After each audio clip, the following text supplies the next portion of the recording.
Movie की शुरुआत में हमें इंग्लैंड की एक रॉयल फैमिली दिखाई जाती है जिन्हें विलन बुलाया जाता है। विलन फैमिली के एक मेंबर राल्फ को अपनी ही सर्वेंट क्लारा से प्यार हो जाता है और वो उससे शादी करना चाहता है।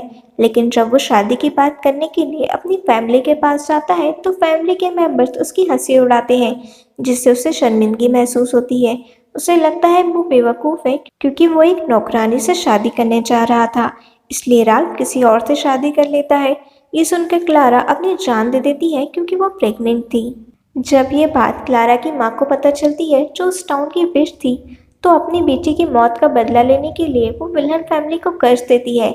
यदि विलन फैमिली में कोई भी लड़की हुई तो उसे भी रिजेक्शन और पेन का सामना करना पड़ेगा। उसका चेहरा पिक की तरह होगा और ये कर्ज तब तक नहीं टूटेगा जब तक कोई उसे इसी तरह एक्सेप्ट करके प्यार न करे। समय गुजरता है और विलन फैमिली में 5 जनरेशन तक सिर्फ लड़के ही होते हैं, लेकिन 6th जनरेशन में उनके यहाँ लड़की पेनेलोपी का जन्म होता है, जिसे देखकर उसकी माँ जेसिका चीख उठती है क्योंकि कर्ज के मुताबिक उसका चेहरा पिग की तरह था। उसका पति उसे समझाने की कोशिश करता है, लेकिन जेसिका अपनी बेटी की नाक की सर्जरी कराना चाहती थी, लेकिन डॉक्टर एक्सरे देखकर साफ मना कर देते हैं क्योंकि अगर सर्जरी हो गई तो पेनेलोपी की जान जा सकती थी। दूसरी तरफ ये बात मीडिया में फैल जाती है, विलन फैमिली में एक लड़की पैदा हुई है जिसका फेस पिग की तरह है। एक रिपोर्टर लिमोन इस स्टोरी को छापना चाहता था, जिसके लिए उसे पेनेलोपी की फोटो की जरूरत थी, इसलिए वो चुपके से विलन मैंशन में कैमरा लेकर घुस जाता है। लेकिन जेसिका उसे देख लेती है और उसे हाथ में कैमरा देखकर उस पर अटैक कर देती है, जिससे रिपोर्टर लिमोन अपनी एक आंख खो देता है और चिल्लाते हुए वहां से भाग जाता है। जेसिका इस बात से डर जाती है, इसलिए मीडिया से पेनेलोपी को दूर रखने के लिए विलन पेनेलोपी की फेक डेथ का नाटक करते हैं। पेनेलोपी को घर में रखा जाता है और वहीं से वो अपनी एजुकेशन कंप्लीट करती है। जेसिका पेनेलोपी को अच्छी ब्राइड के लिए हर तरीके से तैयार करती है ताकि उसकी शादी हो सके। पेनेलोपी के 18 साल के होने पर जेसिका एक मैरिज ब्रोकर पेंटा को रखती है, जो पेनेलोपी के लिए रिश्ता लाती है, लेकिन पेनेलोपी का फेस देखकर हर लड़का भाग जाता है। 7 सालों तक ऐसा ही चलता है और उन लड़कों को जाने से पहले एक एग्रीमेंट साइन कराया जाता है, जिसमें वो पेनेलोपी की अपीयरेंस के बारे में किसी से भी बात नहीं करेंगे। लेकिन अनफॉर्चुनेटली एक एरोगेंट और बिगड़ा लड़का एडवर्ड बेंडरमैन एग्रीमेंट साइन करने से पहले बचकर निकल जाता है और पुलिस स्टेशन में जाकर इस बात की कंप्लेंट करता है, विलन फैमिली में एक इंसानी पिग है जो मुझे जिंदा खाने वाला था, लेकिन पुलिस उसकी बात पर विश्वास नहीं करती और उसे एक रात के लिए जेल में डाल देती है। अगली सुबह एडवर्ड के खिलाफ न्यूज़पेपर में खबर छपी होती है कि उसका दिमागी संतुलन ठीक नहीं है क्योंकि वो किसी इंसानी पिग की बात करता है। एडवर्ड इस खबर से बौखलाकर उसी न्यूज़पेपर के ऑफिस में जाता है क्योंकि उसके मुताबिक वो सिटी का होने वाला मेयर है और इस न्यूज़ के बाद पता नहीं उसके फादर उसके साथ क्या करेंगे। वो पागल नहीं है और उसने सच में पिग की शक्ल में एक लड़की को देखा है, लेकिन उसके बात पर कोई ट्रस्ट नहीं करता। जब सिक्योरिटी गार्ड उसे बाहर निकाल रहे होते हैं, उसकी बात लिमोन सुन लेता है। वो एडवर्ड के पास जाकर उसके साथ टीम बना लेता है ताकि वो लोग पेनेलोपी की फोटो लेकर खुद को सही साबित कर पाएं। उन्हें ऐसे आदमी की तलाश थी जिसे पैसों की जरूरत हो और वो उनका काम कर दी। इसलिए रिपोर्टर एक कैसीनो में जाता है जहां वो एक गैम्बलर से मिलता है जिसका नाम मैक्स है। मैक्स एक अच्छी फैमिली से बिलोंग करता है, लेकिन उसके गैम्बलिंग की आदत के कारण उसकी फैमिली उसे घर से निकाल देती है। मैक्स को इस वक्त पैसों की जरूरत थी, इसलिए रिपोर्टर उसे पैसे ऑफर करके पेनेलोपी की फोटो लाने बोलता है। मैक्स इस काम के लिए राजी हो जाता है। रिपोर्टर मैक्स को एक कोड देता है जिसमें एक कैमरा फिट था। जब भी मैक्स अपने हाथ को उठाएगा उसमें फोटो क्लिक हो जाएगी। मैक्स मेंशन के अंदर जाता है, वहाँ और भी लड़के पेनेलोपी के रिश्ते के लिए आए हुए थे। मैक्स के साथ सभी लड़कों को वेंडा एक हॉल में बिठा देती है। इसी बीच मैक्स सोफे के पीछे छुपकर कैमरे की पोजीशन ठीक करने लगता है। जेसिका के फोर्स करने पर एक फॉर्मेलिटी के लिए पेनेलोपी उन लड़कों के सामने जाती है और हर बार की तरह उसके फेस को देखकर लड़के भाग जाते हैं। पेनेलोपी वापस अपने रूम में आती है। उसके रूम में एक वन वे मिरर था जिसमें से पेनेलोपी मैक्स को देख लेती है। पेनेलोपी को लगता है मैक्स ने उसे देख लिया था, पर फिर भी वो नहीं भागा। मैक्स एक बुक उठा लेता है जो पेनेलोपी की फेवरेट बुक थी। पेनेलोपी को लगता है मैक्स उसे चुराने वाला है, इसलिए वो उसे दूसरी बुक की फर्स्ट एडिशन कॉपी ऑफर करती है। वो मैक्स से वन वे मिरर के थ्रू ही बात करती है और कुछ देर बात करने के बाद जाने का नाटक करती है। मैक्स भी बुक लेकर जाने का नाटक करता है। उसे यकीन था पेनेलोपी अभी भी उसे देख रही है। पेनेलोपी मैक्स को कल वापस मेंशन में आने के लिए इनवाइट करती है। ये देखकर जेसिका खुशी से रो पड़ती है क्योंकि फाइनली एक लड़का है जो पेनेलोपी को नापसंद नहीं करता।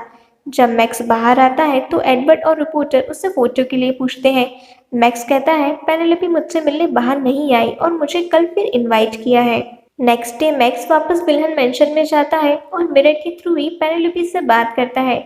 उसके लिए एक गाना परफॉर्म करता है और उसके साथ चेस खेलता है।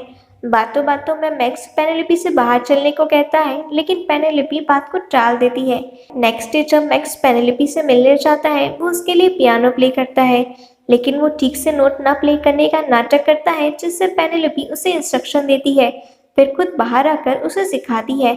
मैक्स उसे अचानक देखकर शॉक हो जाता है, लेकिन वो और लड़कों की तरह नहीं भागता। मैक्स पेनेलोपी की नोज को छूने के लिए हाथ आगे बढ़ाता है, तभी उसके कोट में लगे कैमरे से फोटो क्लिक हो जाती है।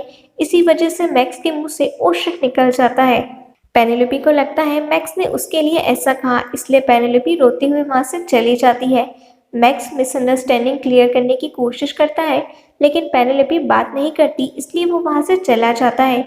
जेसिका और वेंडा मैक्स को रोकने के लिए उसके पीछे जाते हैं और मैक्स को रिपोर्टर से बात करते देख लेते हैं।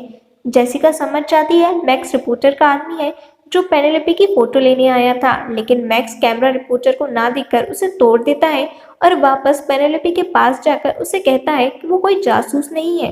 पेनेलोपी कहती है उस पर एक कर्ज है और अगर मैक्स उसे शादी कर लेगा तो ये कर्ज टूट जाएगा, और फिर भी अगर ये कर्ज नहीं टूटा तो पेनेलोपी खुद की जान ले लेगी, लेकिन मैक्स उसे शादी करने के लिए मना कर देता है। पेनेलोपी काफी दुखी थी। उस रात पहली बार वो अपनी फेस पर मास्क लगाकर विलन मेंशन से बाहर जाती है। पेनेलोपी के लिए बाहर की दुनिया बिल्कुल अलग और नई थी, जो उसे काफी अच्छी लगती है।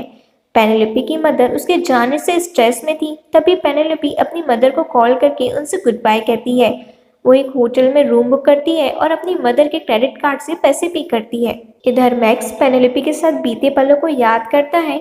रिपोर्टर को भी ये बात पता चल जाती है पेनेलोपी घर से भाग गई है, तो वो एडवर्ड से कहकर पेनेलोपी का स्केच बनवाता है ताकि वो इनाम के साथ न्यूज़पेपर में उसे छाप सके। मतलब जिस किसी को भी पेनेलोपी मिलेगी उसे इनाम दिया जाएगा। एडवर्ड पेनेलोपी के फेस से इतना डरा हुआ था कि वो पेनेलोपी का डरावना स्केच बनवा देता है। पेनेलोपी न्यूज़पेपर में खुद की ऐसी फोटो देखकर रिपोर्टर को खुद की पिक देने का डिसाइड करती है। वो रिपोर्टर को कॉल करती है और इनाम के बदले अपनी फोटो देने की डील उससे करती है। पेनेलोपी एक फोटो कैप्चर बूथ में फोटो निकालकर रिपोर्टर को दे देती है। जब रिपोर्टर उसकी पिक देखता है उसे गिल्ट होता है क्योंकि एडवर्ड का बनाया स्केच उसने न्यूज़पेपर में छाप दिया था, जबकि पेनेलोपी इतनी भयानक नहीं दिखती थी। मैक्स भी जब पेनेलोपी की फोटो को देखता है तब उसे इंस्पायर होकर गैम्बलिंग छोड़ देता है और वापस एक ओल्ड थिएटर में पियानो प्ले करने लगता है। पेनेलोपी एक बार में जाती है जहां उसकी मुलाकात एनी से होती है। पेनेलोपी अभी भी स्कार्फ में थी। एनी बातों ही बातों में पेनेलोपी से कहती है उसके कान थोड़े अजीब हैं, लेकिन वो उन्हें दिखाने से नहीं डरती क्योंकि वो पेनेलोपी नहीं है, क्योंकि उसने भी न्यूज़पेपर में पेनेलोपी के बारे में पढ़ा था। पेनेलोपी इस बात से एनी से इम्प्रेस हो जाती है और वो दोनों फ्रेंड्स बन जाते हैं। वो दोनों साथ में काफी टाइम स्पेंड करती है। एनी पेनेलोपी को टाउन घुमाती है। जेसिका पेनेलोपी को ढूंढते हुए उस तक पहुंच जाती है और काफी भागा दौड़ी के बाद पेनेलोपी बार में पहुंचकर बेहोश हो जाती है। एनी उसका मास्क हटा देती है, जिसके बाद उन्हें पेनेलोपी की सच्चाई पता चलती है। जेसिका उसे घर लाती है, लेकिन उनके घर के बाहर मीडिया और पब्लिक की काफी भीड़ थी। पेनेलोपी बिना स्कार्फ या मास्क के उनके सामने आती है और उनके हर सवाल का जवाब देती है। पेनेलोपी के इस अंदाज को पब्लिक काफी पसंद करती है और पेनेलोपी बिना किसी रोक टोक के एनी के साथ घूमने जाती है। जब मीडिया इस बारे में एडवर्ड से पूछती है तो वो कहता है उसे केज में होना चाहिए। एडवर्ड के फादर एडवर्ड को पेनेलोपी से शादी करने कहते हैं क्योंकि पब्लिक पेनेलोपी के साथ थी, इसलिए इसका फायदा उठाकर वो अपनी रेपुटेशन और पॉलिटिकल करियर बचाने की कोशिश करते हैं, क्योंकि एडवर्ड ने पेनेलोपी की गलत इमेज लोगों को बताई थी। एडवर्ड इस बात के लिए मना करता है, लेकिन मजबूरी में अपने फादर की बात उसे माननी पड़ती है। पेनेलोपी एक बार फिर मैक्स से बार में मिलती है, जहां वो उसे सच बताने की कोशिश करता है, लेकिन पेनेलोपी वहां से चली जाती है। एडवर्ड पेनेलोपी के घर रिश्ते की बात के लिए आता है, जिससे जेसिका खुश होती है। पेनेलोपी शादी से इनकार करती है, लेकिन जेसिका उसे मना लेती है। रिपोर्टर को पता चलता है वो कैसीनो में जिसे मैक्स समझकर मिला था वो जॉनी था। अब इसे मैं जॉनी कहकर ही स्टोरी एक्सप्लेन करूंगी। इधर जॉनी पार्टी में पहुंचता है और पेनेलोपी को एडवर्ड के बारे में बताने की कोशिश करता है, क्योंकि जब जॉनी ने पेनेलोपी की पिक देने से मना किया था, एडवर्ड ने पेनेलोपी के लिए काफी बुरी बातें बोली थी। लेकिन एडवर्ड जॉनी को वहां से ले जाता है और बोलता है फाइनली मैं उससे शादी करने को रेडी हूँ। कोई और उसे शादी नहीं करेगा जिससे वो हर्ट होगी, क्योंकि उसका कर्ज नहीं टूटेगा। ये बात सुनकर जॉनी वहां से चला जाता है। रिपोर्टर जॉनी से मिलने आता है।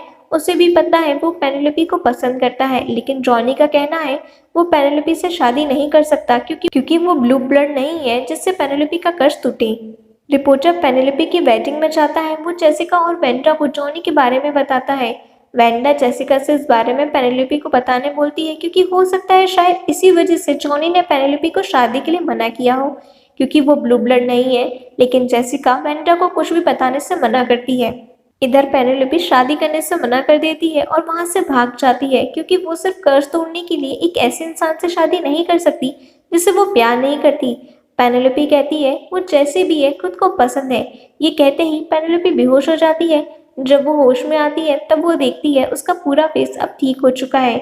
यही उस विच के श्राप का तोड़ था कि आप जैसे भी हो अपने आप को वैसे ही पसंद करो। 25 साल के बाद उनका बटलर जैक जॉब छोड़ देता है, क्योंकि वो और कोई नहीं बूढ़ी विश थी जो उन पर नजर रखे हुए थी। टाइम गुजर जाता है और पेनेलोपी बच्चों को स्कूल में पढ़ाती है। हेलोइन वाले दिन पेनेलोपी को रिपोर्टर की लाई हुई फाइल मिलती है, जिसे वो पेनेलोपी की वेडिंग वाले दिन जेसिका को सच बताने के लिए लाया था। पेनेलोपी जॉनी से मिलने जाती है। वहाँ हेलोइन पार्टी में सब पेनेलोपी के फेस का मास्क लगाए होते हैं। तब पेनेलोपी एक मास्क लगा लेती है और जॉनी के पास जाती है। जॉनी उसे नहीं पहचान पाता, लेकिन बातों बातों में उसे शक होता है शायद वो पेनेलोपी है। जब पेनेलोपी जॉनी के मुंह से सच सुनकर वहां से गुस्सा होकर जाने लगती है, तब जॉनी उसे किस करता है और अपने प्यार का इजहार करता है।